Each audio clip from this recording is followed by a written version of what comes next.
Kudur police ಠಾಣಾ ಆವರಣದ ದೇವಾಲಯದಲ್ಲಿ ಭಾನುವಾರ ಶ್ರೀರಾಮ ನವಮಿ ಹಬ್ಬವನ್ನು ಆಚರಿಸಲಾಯಿತು. ಈ ಕಾರ್ಯಕ್ರಮಕ್ಕೆ ಮಾಗಡಿ ಠಾಣೆಯ ಇನ್ಸ್ಪೆಕ್ಟರ್ ರವಿ ಅವರು, ಕುದೂರು ಪೊಲೀಸ್ ಠಾಣೆಯ ಇನ್ಸ್ಪೆಕ್ಟರ್ ಎಪಿ ಕುಮಾರ್ ಅವರು ಮತ್ತು ಸಿಬ್ಬಂದಿಗಳು ಹಾಜರಿದ್ದರು.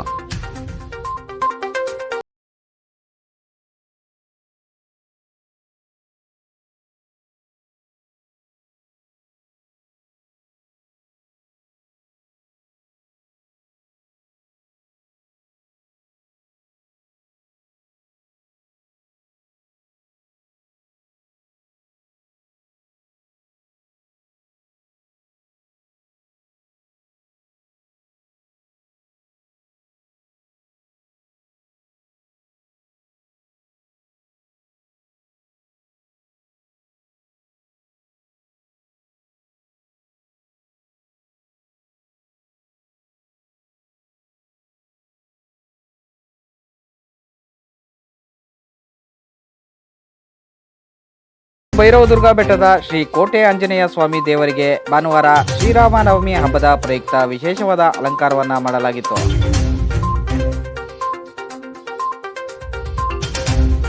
ರಾಮನವಮಿ ಹಬ್ಬದ ಪ್ರಯುಕ್ತ ಕುದೂರು ಸಂತೆ ಆವರಣದಲ್ಲಿರುವ ಶ್ರೀ ಆಂಜನೇಯ ಸ್ವಾಮಿ ದೇವಾಲಯದಲ್ಲಿ ವಿಶೇಷವಾದ ಅಲಂಕಾರವನ್ನು ಮಾಡಲಾಗಿತ್ತು.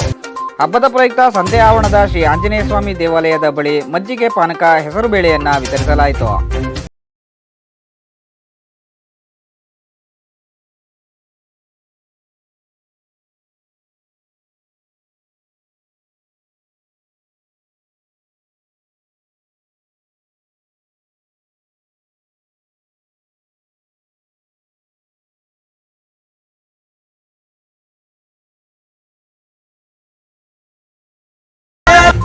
ಕುದೂರು ಬಸ್ ನಿಲ್ದಾಣದ ನಂದಿನಿ ಕ್ಷೀರಮಳಿಗೆ ಮತ್ತು ಸ್ನೇಹಿತರ ವತಿಯಿಂದ ಭಾನುವಾರ ಶ್ರೀರಾಮನವಮಿ ಹಬ್ಬದ ಪ್ರಯುಕ್ತ ಮಜ್ಜಿಗೆ, ಪಾನಕ, ಹೆಸರುಬೇಳೆಯನ್ನ ವಿತರಿಸಲಾಯಿತು.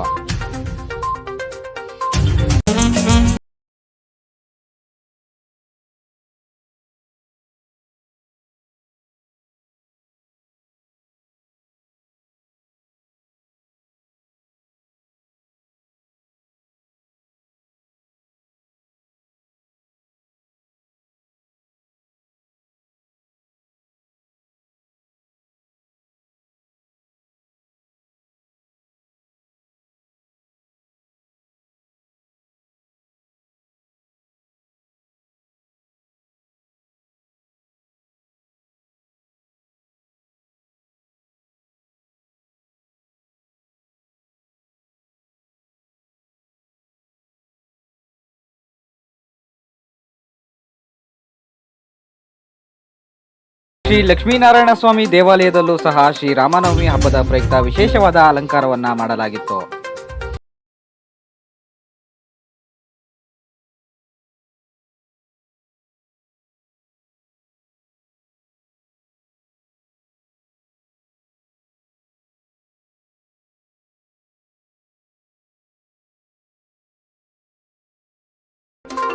ಕುದೂರಿನ ಶ್ರೀ ಲಕ್ಷ್ಮೀದೇವಿ ನಗರದ ರಾಮಲೀನಾ ಕ್ರೀಡಾಂಗಣದ ಪಕ್ಕದಲ್ಲಿರುವ ಶ್ರೀ ಆಂಜನೇಯ ಸ್ವಾಮಿ ದೇವಾಲಯಕ್ಕೆ ವಿಶೇಷವಾದ ಹೂವಿನ ಅಲಂಕಾರವನ್ನ ಮಾಡಲಾಗಿತ್ತು. ಭಾನುವಾರ ರಾಮನವಮಿ ಹಬ್ಬದ ಪ್ರಯುಕ್ತ ದೇವಾಲಯದಲ್ಲಿ ಹೆಸರುಬೇಳೆ, ಮಜ್ಜಿಗೆ, ಪಾನಕವನ್ನ ವಿತರಣೆ ಮಾಡಲಾಯಿತು.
ಗ್ರಾಮದಲ್ಲಿ ಅನಾದಿ ಕಾಲದಿಂದಲೂ ನಡೆದುಕೊಂಡು ಬಂದಿರುವಂತಹ ಕುದೂರು ಗ್ರಾಮದ ಶ್ರೀ ಪೇಟೆ ಆಂಜನೇಯ ಸ್ವಾಮಿ ದೇವರಿಗೆ ಶ್ರೀರಾಮನವಮಿ ಹಬ್ಬದ ಪ್ರಯುಕ್ತ ವಿಶೇಷವಾದ ಅಲಂಕಾರವನ್ನು ಮಾಡಲಾಗಿತ್ತು. ಆಂಜನೇಯ ಸ್ವಾಮಿ ದೇವಾಲಯದ ಮತ್ತೊಂದು ವಿಶೇಷತೆ, ದೇವಾಲಯದ ಉತ್ಸವ ಮೂರ್ತಿಯನ್ನ ಕುದೂರು ಗ್ರಾಮದಲ್ಲಿರುವ ಪ್ರತಿಯೊಂದು ದೇವಾಲಯಕ್ಕೂ ಪ್ರದಕ್ಷಿಣೆಯನ್ನ ನೀಡಿಸಲಾಗುತ್ತದೆ. ಇದಾದ ಬಳಿಕ ಆಂಜನೇಯ ಸ್ವಾಮಿ ದೇವಾಲಯದ ಮುಂಭಾಗದಲ್ಲಿ ರಥೋತ್ಸವಕ್ಕೆ ಚಾಲನೆ.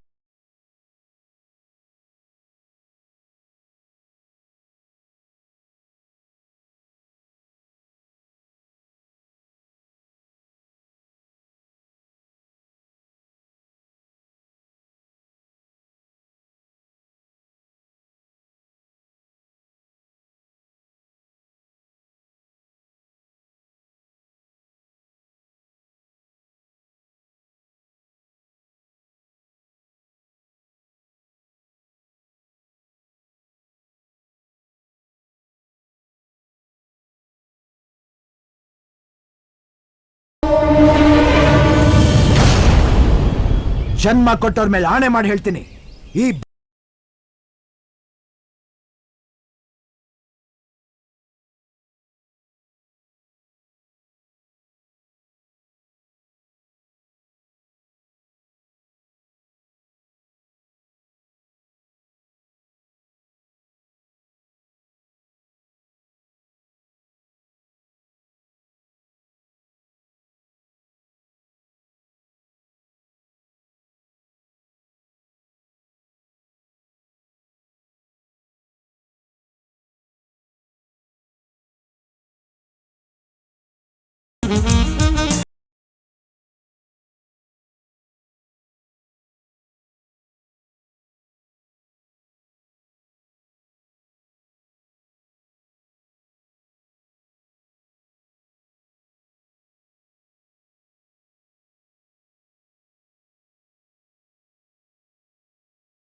ಇದು ಪೇಟೆ ಆಂಜನೇಯ ಸ್ವಾಮಿ ದೇವಸ್ಥಾನದಲ್ಲಿ ಸುಮಾರು 100 ವರ್ಷದಿಂದ ಈ ಉತ್ಸವಗಳು ಜಾತ್ರೆಗಳು ನಡ್ಕೊಂಡು ಬರ್ತಾ ಇದೆ. ಇತ್ತೀಚೆಗೆ ಬರ್ತಾ ಬರ್ತಾ ಕಮ್ಮಿಯಾಗಿ ಮತ್ತೆ ಜಾಸ್ತಿನೂ ಆಗ್ತಾ ಇದೆ. ಈ ಉತ್ಸವದ ಹಿನ್ನೆಲೆ ಏನು ಸರ್? ಇದು ಇಲ್ಲಿ ದೇವ್ರು ನೆಲೆಸಿ 400 ವರ್ಷ ಆಗೈತೆ ಅಂತ ನಮಗಿನ್ನ ಹಿರಿಯವರು ಹೇಳ್ತಾ ಇದ್ರು. ಅದು ಹಳೆ ದೇವಸ್ಥಾನ ಇತ್ತು, ಅದನ್ನೆಲ್ಲ ಬೀಳಿಸ್ಬಿಟ್ಟು ಹೊಸದಾಗಿ ಯಾರೋ ಪುಣ್ಯಾತ್ರನ್ನು ಸೇರಿಕೊಂಡು ಮೋಹನ್ ಆರ್.ಜಿ. ಮೋಹನ್ ಅಂತ ಕಂಟೋನ್ಮೆಂಟ್ನವ್ರು ಸೇರಿಕೊಂಡು ನಮಗೆ ಈ ದೇವಸ್ಥಾನ ಕಟ್ಟೋದಕ್ಕೆ ಪ್ರೋತ್ಸಾಹ ಕೊಟ್ಟರು. ಅವರ ಪ್ರೋತ್ಸಾಹಕ್ಕೆ ನಾವು ಸಾಥ್ ಕೊಟ್ಟು ಈ ಹೊಸ ದೇವಸ್ಥಾನ ಆಗೋದಕ್ಕೆ ಒಂದು ಎಲ್ಲರೂ ಊರಿನವರು ಗ್ರಾಮಸ್ಥರು ಬಂಧು ಬಳಗ ಪ್ರತಿಯೊಬ್ಬರು ಅದಕ್ಕೆ ಸಹಕಾರ ಕೊಟ್ಟಿದ್ದಕ್ಕೆ ಒಂದು ಹೊಸ ದೇವಸ್ಥಾನ ಅಂತ ಆಗಿದೆ. ಈ ದಿನದ ಕಾರ್ಯಕ್ರಮ ಏನೇನಿರುತ್ತೆ ಸರ್? ಇವತ್ತಿನ ದಿವಸ ಮೊದಲನೇದಾಗಿ ಅಂಕುರಾರ್ಪಣೆ ಅಂತ ಮಾಡ್ತಾರೆ. ಜಾತ್ರೆ ಇಂಥ ದಿವಸ ಅಂತ ಹೇಳಿ ಅದಕ್ಕೆ ಸ್ಥಾಪನೆ ಇಂಥ ದಿವಸ ಇಂಥದ್ದು. 2ನೇ ದಿವಸಕ್ಕೆ ರಥೋತ್ಸವ, ಈ ದಿನ ರಥೋತ್ಸವ, ಇವತ್ತಿನ ರಥೋತ್ಸವ ಇದನ್ನೇನೆ. 3ನೇದು ಅಕ್ಷಯ ಕುಮಾರೋತ್ಸವ ಅಂತ. ನಾಳೆ ಅಕ್ಷಯ ಕುಮಾರೋತ್ಸವ. ಮಂಗಳವಾರ ಪಾಲ್ಕಿ, ಅಂದರೆ ಊರಿನಲ್ಲಿರೋ ದೇವರುಗಳೆಲ್ಲ 10-12 ದೇವರು ಸೇರಿ ಎಲ್ಲಕ್ಕೂ ಪಾಲ್ಕಿಗಳನ್ನು ಕಟ್ತಾರೆ. ಬಹಳ ವಿಜೃಂಭಣೆಯಿಂದ ಮೊದಲಿಂದನೂ ನಡ್ಕೊಂಡು ಬರ್ತಾ ಇದೆ. ಇಡೀ ರಾತ್ರಿ ಜಾಗರಣೆ. ಇವತ್ತಿನ ಕಾರ್ಯಕ್ರಮ ಮತ್ತು ಸೇವಾಕರ್ತರ ಬಗ್ಗೆ ಏನು ಹೇಳ್ತೀರಾ ಸರ್? ಇವತ್ತಿನ ಕಾರ್ಯಕ್ರಮ ಅಂದರೆ KL ರಂಗನಾಥ್ ಅಂತ ಬೆಂಗಳೂರು ಸುಂಕಲ್ಪೇಟೆಯಲ್ಲಿದ್ದಾರೆ. ಮೊದಲಿಗೆ ಇವರು ಕುದೂರಿನಲ್ಲಿದ್ದವರಿಗೆ, ಈಗ ಸುಂಕಲ್ಪೇಟೆ ಬೆಂಗಳೂರಿನಲ್ಲಿ ಅವರೇ. ಆದರೂ ಬಿಡದಂತೆ ತಮ್ಮ ಪೂರ್ವಜರು ಮಾಡ್ತಾ ಇದ್ದ ಕಾರ್ಯಕ್ರಮನ ನಿಲ್ಲಿಸಿದ ಹಾಗೆ ಅವರೇ ಇದುವರೆಗೂ ನಡೆಸ್ಕೊಂಡು ಹೋಗ್ತಾ ಇದ್ದಾರೆ. ನಾಳಿದು ಈ ಊರಿನ ನಾಳಿನ ಕಾರ್ಯಕ್ರಮ ಕುಲಬಾಂಧವರೆಲ್ಲ ಸೇರಿ ಆ ಒಂದು ಅಕ್ಷಯ ಕುಮಾರೋತ್ಸವವನ್ನು ಮಾಡ್ತಾವ್ರೆ. ಅದು ಅನಾದಿ ಕಾಲದಿಂದನೂ ಅದು ನಡ್ಕೊಂಡು ಬಂದಿದೆ. ನಾಡಿದ್ದು ಊರಿನಲ್ಲಿ ಪಾಲ್ಕಿ ಉತ್ಸವ, ಆಂಜನೇಯ ಸ್ವಾಮಿಗೆ ಮುತ್ತಿನ ಪಾಲ್ಕಿ ಉತ್ಸವ, ಕೀಲ್ಕುದುರೆ, ಅಲ್ಲಿಂದ ಕೋಲಾಟ, ಆರ್ಕೆಸ್ಟ್ರಾ, ಪ್ರತಿಯೊಂದು